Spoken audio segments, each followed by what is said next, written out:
So like I said this morning, we're starting into a new series on the Book of Ruth. We're going to be here for the next 4 weeks. And when Matt told me, he told me a couple months ago that I was going to be starting this series off. When Matt told me that I was going to be starting this series, I got to admit, I was equal parts excited because I love to get up here and speak about God, but also super nervous because I have to be totally honest. I don't know that I've ever read through the whole Book of Ruth in my past 10 to 12 years of being a Christian. It's one of those weird little books that kind of falls in the Old Testament, which some of us, if you're anything like me, might be a little bit weary to go into because the Old Testament can be hard. But it's also not one of those stories that we hear about that frequently growing up in church. You know, I was thinking about this because there are some sermons that are just easy to give. There are some stories that we all just kind of know, like the story of Noah, right? And how he weathers this massive flood in this giant ark, and then there's the rainbow, and it's just like a cool story. So we know the story of Noah, and if you needed an ark, I know a guy. It's not in there. I just made that one up on the spot. We also know the story maybe of Moses, right? Leading the Israelites out of Egypt and parting the Red Sea, right? That cool story of Moses just leading God's people out of their oppression, and then he splits the water and they walk right through. We have that imagery. We have that story. We know it. Another story that we've been taught is the story, one of my favorites, of David and this guy named Goliath, this big giant that he kills, right? This little boy named David and this giant named Goliath. Most of us know that story. But I want to ask you today, have you heard the story of David's great-grandmother? Probably not, right? It's interesting to me that in Scripture, there are things that we preference and things that we learn about a lot, and then there's things that we just don't talk about all that much. And so today, as we learn about Ruth, we're learning that story of David's great-grandmother. You know, today as we start our series in Ruth, I want to draw our attention to this 4-chapter book that's nestled among the other Old Testament historical books that contains one of the most average stories that you and I will read throughout Scripture. You know, in this story, there's not giants, and there's not like a worldwide flood. There's just normal people dealing with some everyday circumstances, and then there's this amazing God who works through all these different things to bring about his purpose through small acts of faithfulness. You see, here's the thing. Without Ruth, there is no David. And without David, there are no prophecies like we read in 2 Samuel that the Messiah would come from the very seed of David and would establish the kingdom of God here on earth. So if we look at it, if we were to take Ruth out of the Old Testament, we would be eliminating the line of David, and therefore we would be eliminating the coming of Jesus. You know, thankfully, due to everyday ordinary acts of faithfulness, Ruth becomes that great-grandmother of David, who eventually becomes the direct ancestor of Jesus, the promised Messiah that you and I have decided to follow with our lives. And so today, our sermon is going to be 2 different parts. The first part is going to be the hard work of establishing some of the context of the book of Ruth. As with any Old Testament book, there's going to be terms and names and things that you and I don't understand. And so we're going to unpack those for just a couple minutes. And then at the end, I'm going to give you a couple applicable points about what it looks like to just be a loyal friend. So by a show of hands, how many of you guys have anybody in your life that you would consider a friend? How many of you would love to be a better friend to that person? Then this sermon's for all of us. So we're going to go ahead and start our time today in the book of Ruth, starting in verse 1. It says this: In the days when the judges ruled, there was a famine in the land, and a man of Bethlehem in Judah went to sojourn in a country of Moab, he and his wife and his 2 sons. The name of the man was Elimelech, and the name of his wife was Naomi, and the names of their 2 sons were Mahlon and Chilion. They were Ephrathites from Bethlehem in Judah. They went into the country of Moab and remained there. But Elimelech, the husband of Naomi, died, and she was left with her 2 sons. These 2 took Moabite wives. The name of the wives. The name of one, was Orpah, not Oprah. This has been difficult. This has been so difficult for me. Yesterday I was watching TV. We landed on the Oprah network, and I'm like, oh my gosh, she was alive during Ruth, and here she has her own TV show. Jokes. One was Orpah, the other was Ruth, and they lived there about 10 years, and both Mahlon and Chilion died, so that the woman was left with her 2 sons and her husband, or left without her 2 sons and her husband. This past Tuesday, I had the privilege of taking my next step in my walk with God by attending the theology class that we have here at the church that was led this past Tuesday by my friend Liz Sutherland, who sometimes you'll see up here leading worship. She is amazing. And this theology class, we're focusing this semester on this form of studying the Bible called the manuscript Bible study method, or the inductive Bible study method. And essentially what we're trying to do is we're looking at the text and trying to eliminate the rest of our thoughts about how it connects to the rest of Scripture, right? So if we were looking at this first 5 verses of Ruth, what we want to do is isolate it down and draw inferences and ideas and find facts in just those first 5 verses. And I thought that it'd be kind of a cool thing for us to do today, for us just to look through these first 5 verses together to establish our context. And so in verse 1, the text gives us a super important insight into where we find our characters in terms of biblical history. And it says this, that it's during the time of the judges, or some versions say, when the judges led. You see, the time of Judges in the book of Ruth was a period of instability. It was a period of moral and political decline, and it was a downward spiritual spiral in the history of the Israelites. This era lasts from Joshua's death to the rise of Samuel, and it's marked by this cycle. The Israelites would rebel against God, they would fall into oppression by a foreign nation, and then God would raise up this leader called a judge who would end up kind of leading them out for a season, and then they'd fall right back into that cycle. It kind of sounds like most of human history, though, doesn't it? That we think about God and we want to follow Him, but then we're kind of unfaithful, and then something bad happens, then all of a sudden God delivers us from it, and we have about 5 minutes that we remember how good He is, and then we forget and we go back into that cycle. In the book of Judges, which comes right before the book of Ruth, it says this. It says the last verse that we have before the book of Ruth starts. It says, in those days there was no king in Israel, and everyone did what was right in his own eyes. This emphasizes just the lawlessness, the lack of godly leadership, and the spiral that the Israelites found themselves in. But the cool thing about God is that God continues to show up for these unfaithful people and show off His faithfulness time and time again. Essentially, what this first verse of Ruth establishes for us is that the stories that we're about to read over the next month have a backdrop of trial and hardship. I also want to highlight that what it says here in the book of Judges that we just read, that everyone was doing right, what was right in his own eyes, is a very individualistic mindset that I think that you and I can probably understand living in 2025.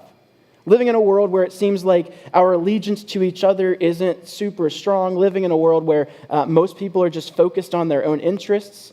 It's interesting that as we go back to the book of Ruth, we actually find ourselves in a very similar situation where national identity is struggling, where people are struggling to look out for their friends and their family, which is what's going to make the end of our sermon today so impactful, is that the example of Ruth is completely countercultural to what was happening in those days. The next thing we learn from those first couple verses is that the book of Ruth tells us that there was a famine in the land. There was a famine in the time of Ruth, and it wasn't just a physical hardship kind of thing where they didn't have food and they were struggling. It was also a spiritual famine. You know, a lot of times these things go together in our life, don't they? That life seems to be going good and we're able to come to church and sing worship songs and raise our hands and life is great. But when life starts getting difficult, we start feeling a little bit spiritually famished as well. You know, for you and I think we can relate to these types of seasons. There are times where you and I experience things like loss, or where we experience health issues, or where we experience financial hardship, or broken relationship, or unanswered prayers. these famines in our life, they test our trust in God. It kind of is a rubber meets the road kind of moment where we have to wake up and say, do I trust God to continue being who he said he is? And once again, in those times of our life, and I've certainly had some of those myself, in those times in our life, what we need most is loyal friends who will lead us back to the goodness of God. And we'll explore that in a little bit. These two facts are really interesting because they are about the timing of the book. They help establish the context of the book. But after this first couple verses, we really don't hear all that much about these themes again. And I think the reason the author of this book did this is probably this. He wants to paint that these are really important set pieces to the stories we're about to learn, but he doesn't want us to get hyper-focused on them. Instead, it's about centering the idea that in life, there are ups and there are downs, but most of our life is just kind of common and average moments. As I was studying this week, I was listening to some different podcasts and stuff about the Book of Ruth, and I found it very interesting. When we think about the Bible, we think about God. When we think about the Bible, we think about spiritual things and, prayer and all that different stuff. But in the Book of Ruth, God is almost not mentioned at all. In fact, the narrator of the Book of Ruth never once talks about God, which is interesting. Here in a few minutes, we will see that some of the characters have a dialogue about God, but what we see primarily in this book is just this very average, kind of ordinary life situation. In verse 2, we learn about some of the main characters in this book. They all have goofy names. I'm trying my hardest. We have Elimelech and his wife Naomi, who we'll see Naomi throughout the book, but Elimelech is killed off immediately. I don't know if that was just a bad character or something, but they're no, just write him out. So Elimelech is gone quickly. Naomi we'll see for a while. We see their sons Mahlon and Chilion, and it tells us they were Ephrathites, which was an Israelite group that lived in Bethlehem. Okay, this is important. It'll be more important as we get towards the last couple weeks of this series because there are Jesus connections just all over this book. But due to the famine in the land where they were living, they packed up all their stuff, they moved to the greener pastures, and they settled down in the fields of Moab, which I don't know about you, but if I was writing a folk song, I feel like that'd be a great title for it. Despite relocating to Moab, though, the Israelites viewed Moabites in this just severe distaste. You see, the Israelites and the Moabites didn't get along. It was this long process of them just kind of having all this brokenness between their two nations. So basically what happens is Moab, a nation descended from Lot through incestuous relationships, had this strained relationship with Israel from the beginning. During Israel's journey into the Promised Land, the Moabites, this other nation, under King Balak, actually sought to curse Israel through the prophet Balaam. Later, Moabite women led the Israelite men into idolatry and sexual sin, provoking God's judgment. And so because of this, in the book of Deuteronomy, we actually get this weird little piece of information where it says that no Moabites were allowed to enter into the assembly of the Lord. So if you want to think about this, we are not talking about two states that kind of don't like each other, the same way that if you're from West Virginia, you always talk about how bad Ohio drivers are, but you kind of like them still. We're not talking about that. We're talking about two opposing nations that basically had said, we don't want Israelites coming to Moab, and we don't want Moabites going to Israel.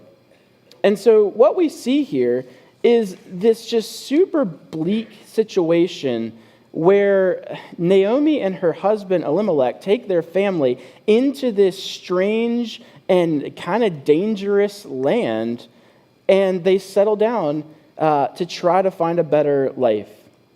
It's interesting. The author establishes they relocated to a land where their people were hated. Culturally, the Israelites and the Moabites clashed, which makes what we read in verses 3-5 even crazier. So in verses 3-5, we learn a couple, this story gets worse, over and over as you're reading the first 5 verses, wow, this is getting really, really bad. In verses 3-5, it gets crazier. It says, we learn from these passages that once they were in Moab, the husband, Elimelech, died. Okay? But thankfully, Naomi had two sons, Mahlon and Chilion, and they marry Moabite women, which, if you know anything about Old Testament culture, was a big, big no-no, okay? You were not supposed to marry people of different cultures. And so they marry these two Moabite women, Orpah, and wait for it, Ruth. Unfortunately, after living in that land in Moab for 10 years, Mahlon and Chilion die, and Naomi is left with just her daughter-in-laws, okay? And I don't know, I have a really great relationship with my mother-in-law, but I hear people talk about, oh my gosh, you will not believe how bad my mother-in-law is. And I'm sure the mother-in-law feels the exact same way about the daughters-in-law. And so that's the situation they're stuck in. But typically, when you and I talk about tragedy in the Bible, we talk about stories like the book of Job, right? Where God looks at Job and he finds him faithful and he turns him over to tempting by Satan and all this different stuff, and everything's stripped away from Job. But we very rarely talk about this story of Naomi and Ruth, right? Where Naomi loses her husband, her sons, she's stuck in a land that hates her, and now she's stuck with two other widowed women. I don't watch TV too much, but a couple years ago, my wife, Elizabeth, was really into this show called This Is Us. Has anybody in here, by show of hands, watched This Is Us? Okay, you guys need to find happier TV shows to watch. Anyway, This Is Us is one of the most depressing television programs I have ever witnessed in my entire life, except for major sporting events that feature WVU or WVU getting snubbed from the college basketball deal. So hear me out, though. The first five verses of the Book of Ruth were basically a TV show. If these 5 verses were a TV show, they would be the most depressing soap opera on TV. I'm talking like Channel 7 right after The Price is Right, 1 o'clock time slot soap opera kind of stuff. This is awful. The story of Naomi and Ruth is significant because what happens is they're both widows. And back in those days, it was not like it is in 2025. In their time, if you were a widow, you were subject to these significant difficulties in terms of social and economic status. In their society, widows lacked legal and economic rights that were afforded to men. It's unfortunate, but as we look back at Old Testament history, if you were a woman, especially a widow, living during those times, you couldn't get land, and you couldn't have crops, and you didn't have a way to provide for yourself.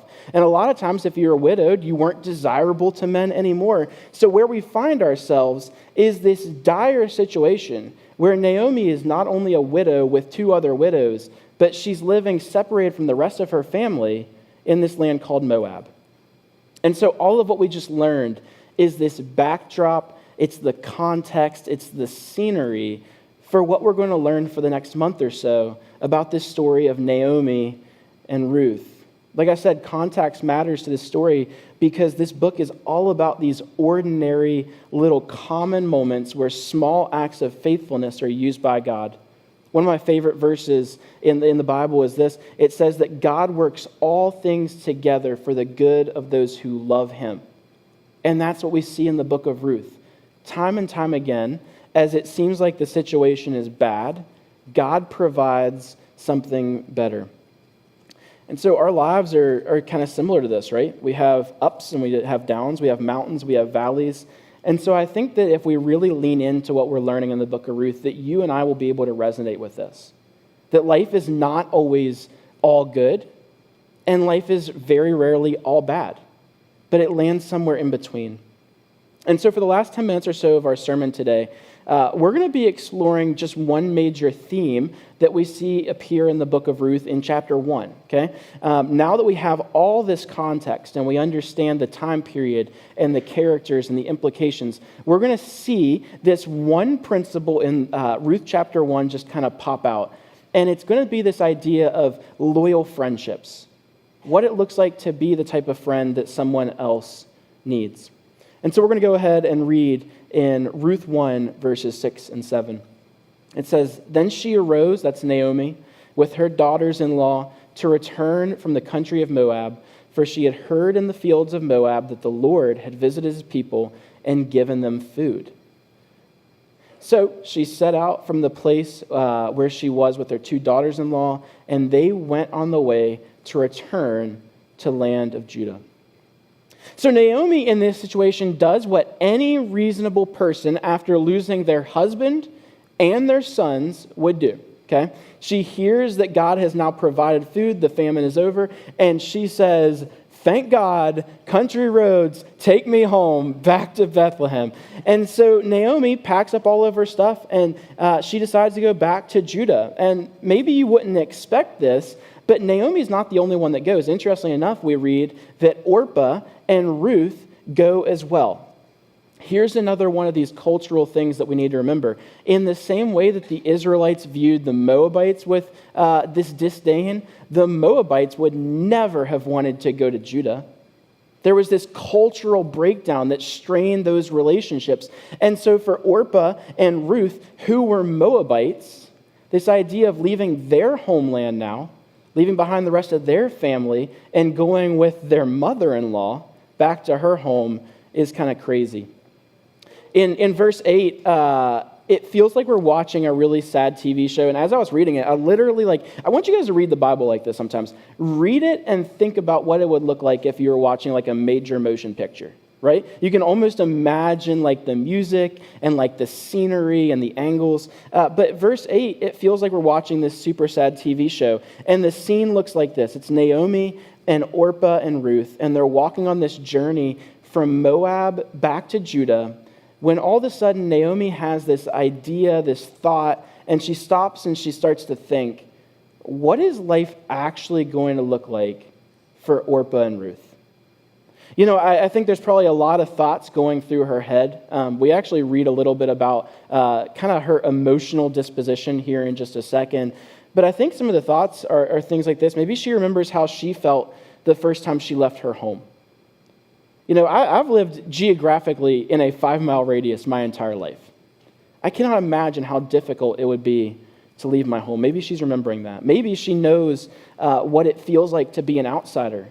You got to remember, Naomi has now lived for 10 years in a land that doesn't want her.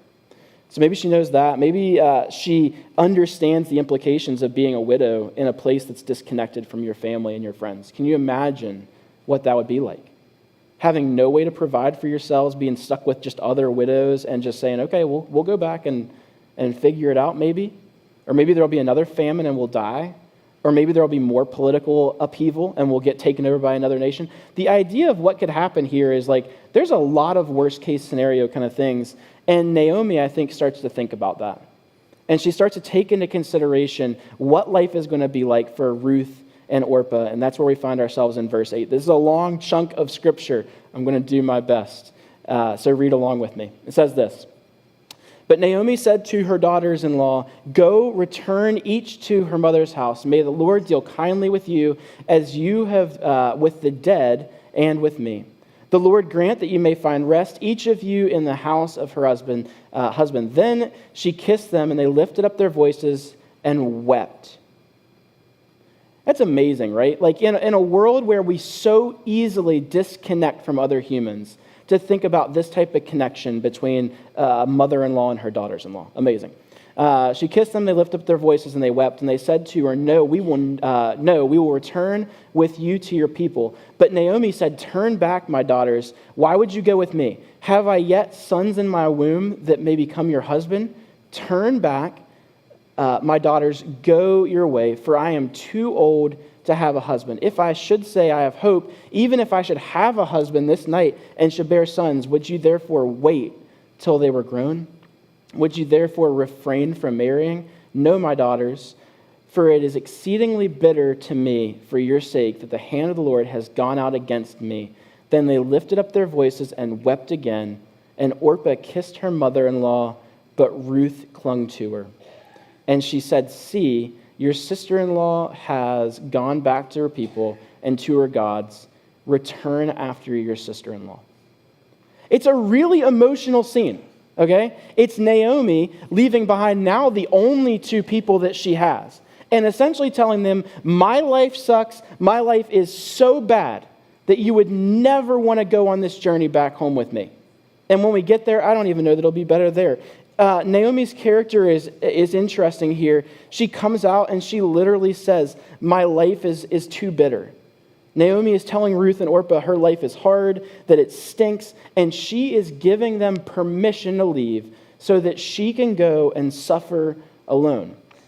And it's hard to know what we would do in this situation, right? We would like to think like, oh, I'd stick it out. I'd be such a caring person. But Orpah has a different response. She hugs Naomi and she leaves. But Ruth does something different. Despite having every excuse to leave Naomi, she sticks around.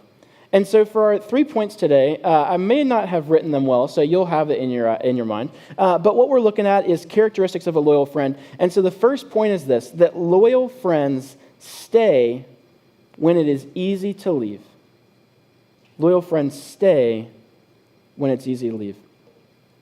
I don't know if you sense this or not, but in our country right now, we're going through a bit of a connection crisis. There are plenty of books and studies and pieces of research about this, but I picked out just a little bit of information that I thought would paint my point pretty easily. One study this week that I was looking over that I found particularly alarming was this, that in 1990, 33% of the population surveyed said they had at least 10 close friends. But by 2021, that percentage was 13%. Okay? So we decreased from 33% to 13% of had at least 10 close friends. The most recent survey conducted by the same group found that 49% of Americans indicated that they have 3 or fewer close friends. I think about it, and it really does seem to me like we are living through this connection crisis. Another researcher kind of put it this way, said we were going through a friendship recession. That this closeness that we used to have in our communities with our friends is just not really there. A couple other studies talked about how much time we spend with close friends, and the decrease of that is alarming. If we think about it, we used to have things like hobbies. Like we used to go do fun things. And now I think a lot of us consider our hobbies like sitting there staring at a screen and just scrolling forever. And I love technology, don't get me wrong. I am a techie kind of guy. But one of the things that I am most discontent with in my life is how much time I sit looking at a phone instead of looking at other people. In 2025, we are tethered to others. We're connected to them via the internet, social media, and texting. But we get that without the difficulties that come with closeness in relationship. Can you imagine for a moment if this story of Naomi, Ruth, and Orpah happened in 2025? I think it might have looked something like this. Maybe Naomi said, hey, you guys can go back home. I'm going to go my way, you go yours. And Orpah might have said something like, well, it's fine. Don't worry. I'm just a FaceTime or a text away. Just a FaceTime or a text away. You and I all know that FaceTime and text is not the same as sitting in a room with your friend and giving them a hug on the hardest day of their life. We all want intimacy, but I don't think we're willing to put out what it takes to have intimate friendships. I don't think we're willing to put out that kind of effort. We know that sometimes it's easier for us just to leave. In Ruth 1, verse 16, it says this. This is Ruth talking. It says, but Ruth said, don't urge me to leave you or return from following you. Throughout my adult years, I've had a few times where a friend was in a particularly rough situation or they're struggling with what life was throwing their way. And in those moments, it is tempting for that person to say something like, you just go do your own thing. You're too busy. You got too much going on. And my response to my friends in those situations has been consistent every single time. And the response is this: no, I'm staying. In the hard moments, people need someone there with them. And even if they don't act like they want you to be there, sometimes it takes knowing what they actually need. Now, what I'm not advocating for is just not giving people space. Sometimes people do need space, but sometimes what people need is a friend who's willing to stick around. This also doesn't mean, and I struggle with this, it doesn't mean we have the ability to always fix their situations, but it does mean we have the power to be a consistent presence throughout those situations. As Christians, you and I are called to be like Ruth and to stick it out. And when people tell us to just go away and attend to our work or attend to whatever we have going on, we say, no, I'm going to stick it out with you. Being a loyal friend means staying when it's easy to leave. Another part of Ruth 1:16, the back half of Ruth 1:16, says this. This is Ruth talking. For wherever you go, I will go. And where you lodge or stay, I will stay. Your people will be my people, and your God will be my God. Our second main point today is this, that loyal friends go where it is hard to go. Sometimes, interestingly enough, staying means going, right? So for Ruth, staying with Naomi meant going into a hard season of life with her. Christian friends are supposed to go where it's hard to go. When Ruth committed to Naomi, she wasn't just committing to a new home. She was committing to being an outsider, probably being hated by the people around her, maybe struggling financially. None of those problems went away just because she was being a good person. She was committing to going into a life in a new season of uncertainty. And that's the type of loyalty that Christian friendship is based on and built on. In the same way, faithful friends go where it is hard to go when we show up in a hospital room, in moments of heartbreak, in seasons of doubt or spiritual dryness. We don't just walk away. We don't just go to people when they're in happy seasons of life. We stick with them when they're in the hard seasons of life too. It means being present at things like funerals and doctor's appointments and counseling sessions, not to fix something, but to remind someone that they're not alone. Guys, the reason we do this is not just because we're better people. Christians move towards the brokenness of others because Jesus moved towards the brokenness of us. It's one of those thoughts that I have pretty frequently. Just think about what heaven was like for Jesus. Perfect. He was like the ruler. Everything was great. Imagine what it took for Jesus to say, you know what? I love those humans who have hurt me so bad. I love them so much that I'm willing to go into their brokenness to save them. In the same way, Ruth says, I'm willing to go to Judah. I'm willing to go back into whatever that takes to be with Naomi and be the friend that she needs. Finally, our last point today goes back to something that Matt said in his sermon about marriage just a couple weeks ago, but I think it applies really well with friendships also. And it's this, that loyal friends are motivated by reverence, not reciprocity. Loyal friendships or loyal friends are motivated by reverence, not reciprocity. You see, Ruth's loyalty to Naomi wasn't transactional. It was worshipful. In Ruth, verse 17, it says this. It says, where you die, I will die, and I'll be buried. May the Lord do so to me and more also, if anything but death parts me from you. This isn't casual language. This is covenantal language. This is Ruth saying to Naomi that no matter what happens, I have to look at God and say, I've done my part. And the same thing goes for you and I as Christian friends. That we don't enter into friendships and relationships on the basis of what somebody else can do for us, but purely on the basis of what we can do for them. Because that's what we're called to do. And that's the example that we see here with Ruth. And so as we close today, I want to take a step back and reflect on what we've seen in this first chapter of Ruth. We've watched Ruth stay when it would have been easy to leave. We've seen her go where it was hard to go. And we've heard her commit not out of obligation or reward, but out of reverence to God to be the type of friend that Naomi needs. But the cool thing about the book of Ruth is that we'll see this time and time again, that the examples we see aren't just examples for you and I, but they reflect back perfectly to Jesus. And our final big point today is this, that Jesus is our most loyal friend. The truth is, guys, that Jesus is the most loyal friend we could ever have. When everyone else walks away, he stays. When we go into seasons of life that are difficult, God goes with us.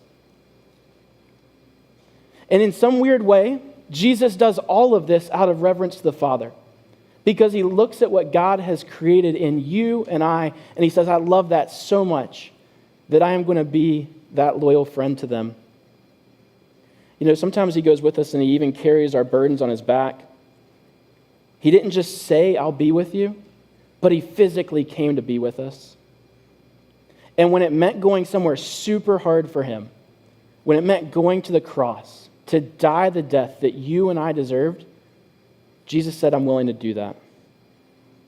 And so today, if you're feeling alone, in a connection crisis kind of world, and if you're feeling like you don't have a close friend, and you're feeling like there's no one there that cares for you in the way that we've talked about today, I just want to reiterate to you that there is someone who cares for you like that. His name is Jesus. He's the friend who sticks closer than a brother. He's the one who stayed. He's the one who went. And he's the one who gave everything for you and for me. I want to close our time today with doing a little something different. Usually at the end of our sermons, we give you an application point, and I'm going to give you one that I want you to do right here, right now. So what I want you to do is go ahead and close your eyes. And for the next minute or so, I want you to pause, and I want you to pray, and I want you to ask God to bring someone to your mind, someone in your life who might need this kind of loyal, Christ-like friendship. If we think about it for long enough, we probably have a lot of people in our life who could use this right now. And maybe this is why we see so much of the brokenness that we see in our world right now. Because people aren't willing to stand up and be the type of friends we're called to be. Who do you know that's walking through a hard season right now? Who might need someone to stay when it's easier to walk away? Who might need someone to go with them into a hard season of life? Once that person comes to your mind, I want to urge you to not let it be just a thought. Sometimes we're tempted. We hear something in a sermon and we're like, that's great. I'm going to do something with that later. Maybe you need to do something with that right now. And so what I want you to do is I want you to make a plan. Commit to reaching out this week. Maybe it's grabbing a coffee, going for a walk, just sitting and listening over dinner or a drink. I want you to find a way to be present for that person who God has brought to your mind. You never know how your willingness to show up for somebody can be used by God. And the amazing thing is, for the next 3 weeks, we're going to get to see how God uses Ruth to eventually bring about David, eventually bring about Jesus, and bring about our salvation.